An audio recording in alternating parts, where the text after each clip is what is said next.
Welcome to Craftlit,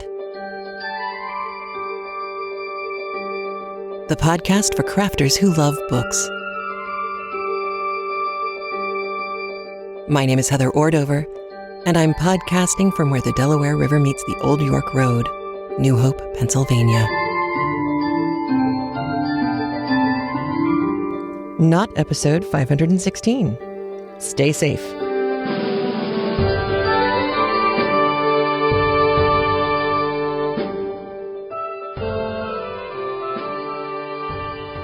Well, hello.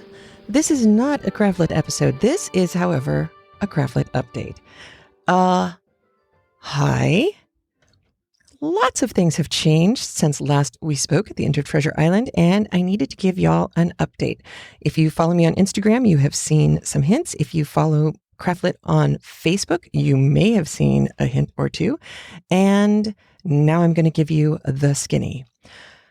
You may recall Maya Daguerre, who read Sense and Sensibility for us, whose voice you know and love. Well, she and a friend of hers, Eden, are going to be reading our next book for us. They are reading The Tenant of Wildfell Hall. Now, I know this is a little risky because we have a definite split in Bronte loving in the Craftlit community. Some are very, very strong supporters of the Bronte, and some not so much. Anne Bronte, the one who wrote The Tenant of Wildfell Hall, is perhaps the most enigmatic. She is certainly the enigma of the group, which makes her an awful lot of fun. So there will be lots of fun information about Anne as we gear up and get into the book itself. But there are several other things I wanted to let you know about before we get there. One, COVID-19. There's been all sorts of craziness going on in reporting, and so I wanted to give you the skinny as it stands right now today, 11:44 a.m. on Friday the 13th. This is coming from the CDC via the Washington Post. The virus can live 24 hours on cardboard, 3 days on plastic or stainless steel, 3 hours if it is aerosolized, which it never is except for in a laboratory, and 4 hours on copper. All of that said, the number one way it is spread is through droplets. That is, if someone sneezes or coughs at you. If you are within 6 feet of a sneeze or cough aimed in your direction, you have probably been hit by very tiny droplets. Droplets are the way this is spread. And it's not like somebody has to sneeze in your face, because what happens is the droplets get on your hands and you rub your eyes, or you touch the corner of your mouth or something to make contact with a surface that would allow a virus into your system. That's a mucous membrane, that's your eyes, that's your mouth. Here's where all of the hand washing comes in, because if you wash your hands appropriately, which, by the way, the fear statement from Dune, I must not fear, fear is the mind killer. That, if you can recite it, is the proper length of time to wash your hands. That or sing happy birthday twice. Anyway, that's a weird side note. But washing your hands, both front and back, will save you. I couldn't find any numbers for how long the virus will live on fabric. I'm not sure why that news is hard to find. When it comes available, I'll share it wherever I can. Please feel free, if you know the answer to this, to share it within whatever group you're on, whether it's Ravelry or Facebook or Instagram. I know everybody would like to know. Here's the other important thing to know. COVID-19, as we've all heard, has a 14-day incubation period. Here's the problem. Those 14 days are 100% symptom-free. 80% of the people who get COVID-19 will have a very mild case. You might even be able to walk around, because unlike the flu, you won't necessarily have the aches and pains. You'll have a dry cough. You'll have trouble breathing. You may not even spike a huge fever. You may just kind of feel lousy.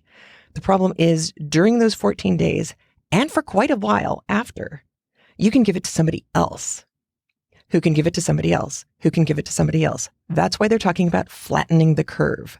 I will link out from this to a visual of what flattening the curve means. The whole idea is just to stop the spread as much as possible, because otherwise it's you tell two people and they tell two people and they tell two people and they tell two people and then everybody gets it.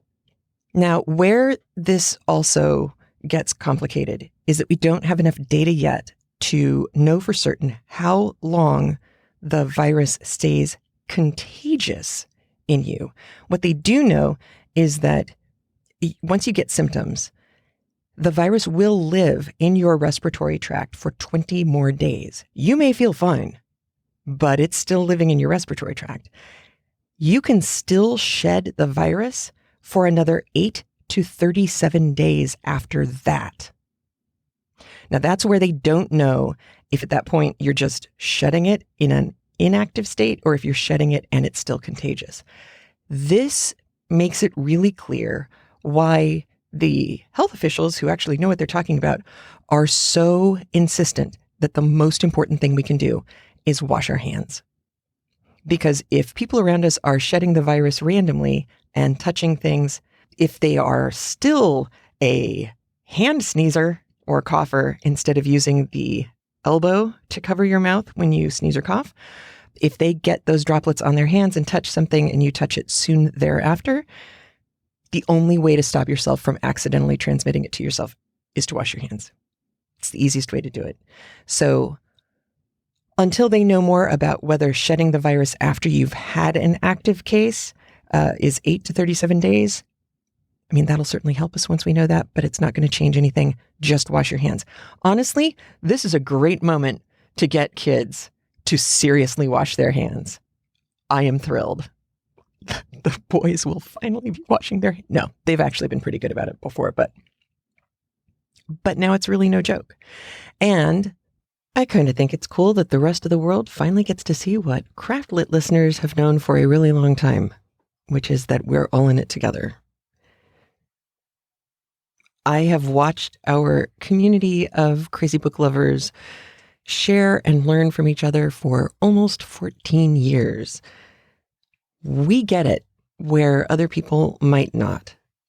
Just because you're healthy and fine doesn't mean you can't give it to somebody else. And at least in the United States, they are occasionally on the news showing maps that make it look very much like entire states have no cases of COVID-19. That's misleading. Those are states where either testing hasn't ramped up or testing results haven't been reported. So there's nowhere that hasn't got a case somewhere. There's been a lot of talk in the United States as well about not just with testing, but with the CDC, the Center for Disease Control, which if you aren't in the United States, you may still have heard about it, especially if you watch The Walking Dead, because the CDC plays prominently in the first year of that show.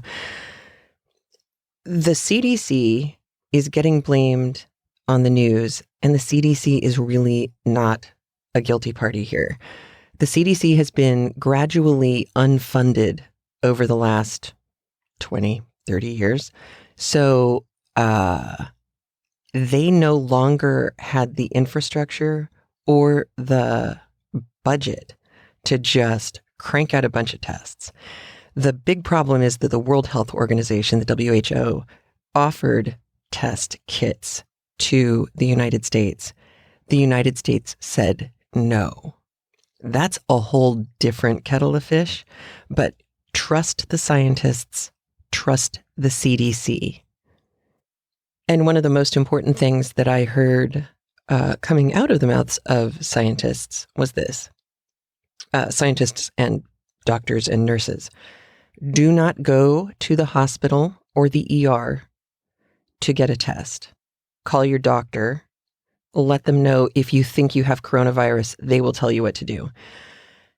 That said, do go to the hospital if you can't breathe. Every other symptom, every other problem with COVID-19 will go away on its own the same way a cold or any other virus does. If you can't breathe, if the shortness of breath is so bad that you can't get up and walk to get a drink of water, that's a good time to call an ambulance or get somebody to take you to the hospital. Other than that, don't go. You need to leave those beds available for the people who can't breathe. The other thing about this is children seem to be less susceptible to this than adults. We know any adult with a compromised immune system or with a history of respiratory illnesses is at risk. Now, if you've been listening for a while, I had both a nasty flu and pneumonia back when we were doing Jane Eyre. I did get the pneumonia vaccine the year next. That is not going to protect me from COVID-19. So I am being careful. I am currently in the basement. I've been spending a lot of time in the basement. I could be in the 14-day with no ill effects happening period right now. I have no idea. So stay safe, wash your hands like a crazy person. That's the best kind of crazy to be. Don't freak out. In fact, one of the best ways to get rid of COVID-19 virus on surfaces is sunlight. So go outside. Just maybe go where the people aren't. Go for walks in the nature. Whatever. Just don't be close to people or touch things that other people are touching right now unless you have, 50% alcohol-based wipes or hand sanitizer. I've been carrying wipes around with me like a silly person.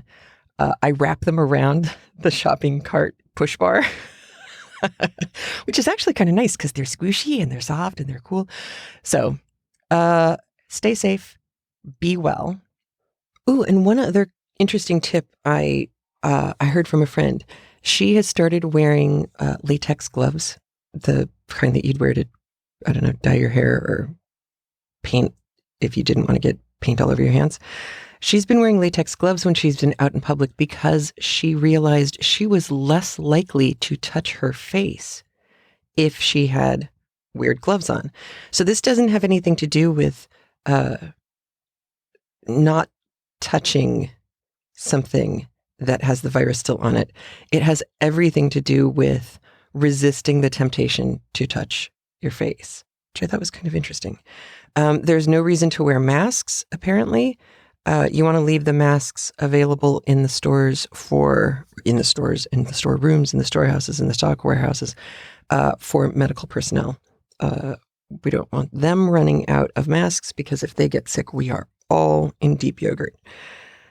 Some people are finding that their children are really upset because their sports teams and their extracurricular activities are being canceled. I suggest they listen to podcasts. But this is a worldwide victory garden moment. This is the time for us all to pull together. We are living in one planet, one world, and how nice that we get to do it together. So be well. Lots of fluids, vitamin C. Share information you learn with each other so that we can all benefit from your wisdom too.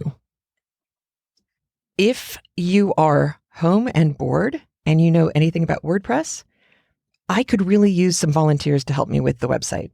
Things have changed in the WordPress world while I was working like a crazy person, and I'm going to need some help. And the other reason I'm going to need some volunteer help is because I was laid off in January. There was a huge layoff at the company. I was one of the ones to go, and honestly, on the one hand, it was a huge relief because, wow, I was up at 4 a.m. and sometimes I didn't get home until 9 p.m. And then I was up at 4 the next day, which is why you didn't hear much from me or see much of me online. It was a relief to lose the crazy schedule. I really missed the people. I loved the scientists that I worked with. And I'm still in touch with them, which is great. But I am now on a job hunt, which makes this really weird because we're not supposed to be congregating with people or going on things like interviews. So everything is moving to online. Everything is moving to online, which it makes the whole thing interesting. So if you are a WordPress person or even sort of a WordPress person, but you're good with resizing images or you have ideas about what would make the Craftlit website work better, please contact me, heather@craftlit.com or 206-350-1642. And you can leave a message there. Tenant of Wildfell Hall will be coming at the end of April. That's when we're going to start it officially. And that is our 14th anniversary. That's when we're going to be releasing it. I am so excited. There is another thing that's happening. Thing 2, who is now 16 years old, and his name is Aiden. He and I are starting a YouTube thing on the Craftlit channel called My Latest Obsession, where we talk through something that he usually has brought to me, given me, here, Mom, read this. I get the instructions from him. Mom, you got to read this. So I read it. And it's great. And so we're going to share what it is about the thing. In this case, it's actually a graphic novel that he brought home from school. We'll talk about it, what makes it great, what makes it interesting, what we like best about it. We're going to do it as a live stream. I may occasionally take audio clips from it and bring them over into Craftlit, but for the most part, it's going to live on YouTube. We are talking very seriously about doing it as a live stream on YouTube. So if you have an opinion about what time of day or when that would be best to put it up as a live stream, let us know, because we'll try and work around everybody's schedule. His, mine, yours. We'll make it fun. Okay, I think that's all my notes. That is indeed all of my notes. Flatten the curve. Wash your hands. Be kind to each other. What's the best advice I heard recently? What's the one thing everybody could do right now that would make the world the better place?